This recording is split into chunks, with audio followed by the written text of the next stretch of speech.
அண்ணன் வந்து பெரிய பெயிண்டர். ஊர்லயே வந்து பெயிண்டர் அவரு. அவரு நானெல்லாம் அப்ப தான் வந்திருக்கோம் சென்னைக்கு. என்ன செய்யன்னே தெரியல. இப்போ அவர் சொல்றாரு, "அண்ணே இந்த கட் அவுட் வரையிறாங்கல்ல, நம்ம போய் கேட்போம்." அப்படின்னு நானும் அவரும் போய் கேட்குறோம். கேட்டவுடனே ஒரு இயேசுநாதர் வரையிறது இப்படி கைய நீட்டி ஒரு இயேசுநாதர் பெரிய 25 அடி, 30 அடியில ஒரு இயேசுநாதர் கட் அவுட் ரெடி பண்ணணும் அப்படின்னு சொல்லும்போது, "நான் பண்றேன்." அப்படின்னு சொல்லி அவரு குடுத்துட்டாங்க. அவர் குடுத்துட்டா இப்ப இயேசுநாதர் ஒரு நாள் பூரா வரைஞ்சா கால் வரைக்கும் இடுப்புலேருந்து கால் மட்டும் வரைஞ்சிருக்கும். இயேசுநாதர் வந்து இப்போ காவலுக்கு யார் இருக்கிறது? ராத்திரி 9 மணி ஆயிருச்சு. அந்த கட் அவுட் வரையறதுக்கு ஆப்போசிட்ல செந்தில் ஸ்டுடியோஸ், சரவணா ஸ்டுடியோஸ்னு 2 குட்டி குட்டி ஸ்டுடியோஸ் இருந்தது. அந்த வெளியில பிளாட்ஃபார்ம்ல அந்த வரைஞ்ச வரைக்கும் வச்சுட்டு, வரையாத இதெல்லாம் தூக்கி அப்படி வச்சுட்டு, நான் துணைக்கு படுத்திருந்தேன். இயேசுநாதருக்கு பாதுகாப்பா நான் படுத்திருந்தேன். 3 நாள் படுத்திருந்தேன் அந்த பிளாட்ஃபார்ம்ல. 3 நாள் படுத்திருந்து கடைசி இயேசுநாதர வரைஞ்சு குடுத்துட்டு, அதுக்கு ரூ. 50 ரூ. 60 ஏதோ பணம் குடுத்தாங்க. வாங்கிக்கிட்டு கிளம்பியாச்சு. இப்போ எல்லாம் வந்து வந்து ஒரு மாரி எல்லாம் வந்ததுக்கு போய் ஒவ்வொரு முறை அந்த ரோட கடந்து போகும்போதும், அந்த இடம் என் பார்வை என்ன அறியாமலே அந்த இடத்த அப்படியே ஒரு வாட்டி பார்க்கும். அப்போ வந்து வந்து அரசு பூங்கா ஒண்ணு வச்சிருக்காங்க. அம்மா உணவகம் இருக்கு. எப்போ கிராஸ் பண்ணாலும் அப்படியே கண் அங்க போகும். அது என்ன முதல்ல அ நம்ம படுத்து தூங்குன இடம் இல்லையா? அந்த பிளாட்ஃபார்ம். அந்த அந்த பிளாட்ஃபார்ம் அப்படியே பார்த்துட்டு போவேன். திடீர்னு பார்த்தா அந்த இடத்த இடிச்சு கட்டிக்கிட்டு இருந்தாங்க. நான் கேட்டேன், "இங்க வீடு இருக்கான்னு போய் விசாரிங்க. ஏன்னா இங்க வீடு வாங்குவோம். ஏன்னா உள்ள வீட்டுக்குள்ள போகும்போது நம்ம இத பார்த்துட்டு போணும்." அங்க தான் என் பிள்ளைங்களுக்கும் என் பசங்களே "இங்க தானப்பா?"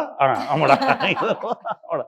இப்ப அங்க தான் இருக்கேன். அது ஒரு மாரி என்னன்னா, பழச எப்பவுமே வந்து ஒரு மாதிரி என்னன்னா, அது நம்மள ஒரே சமநிலையில வச்சிருக்கும்னு நெனைக்கிறேன் நானு.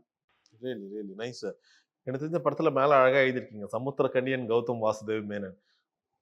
ஜிவிஎம் சாரே வந்து நான் ஏழைன்னு சொன்னாலும் யாரும் நம்ப மாட்டாங்க. ஏன்னா அவர் வந்து அவ்வளோ பார்க்கவே சார் நீங்க சும்மா சொல்லாதீங்க சார். நீங்க அவர் பேசுறதா இருக்கட்டும், the way he carry himself அவ்வளோ ஒரு ஸ்டைலா இருக்கும் அவர் பண்றது எல்லாமே. உண்மையா சொல்லணும்னா கடைசி ஒரு 4, 5 வருஷம் தப்பா நான் சொல்லல. தப்பான எக்ஸாம்பிளாவும் சொல்லல.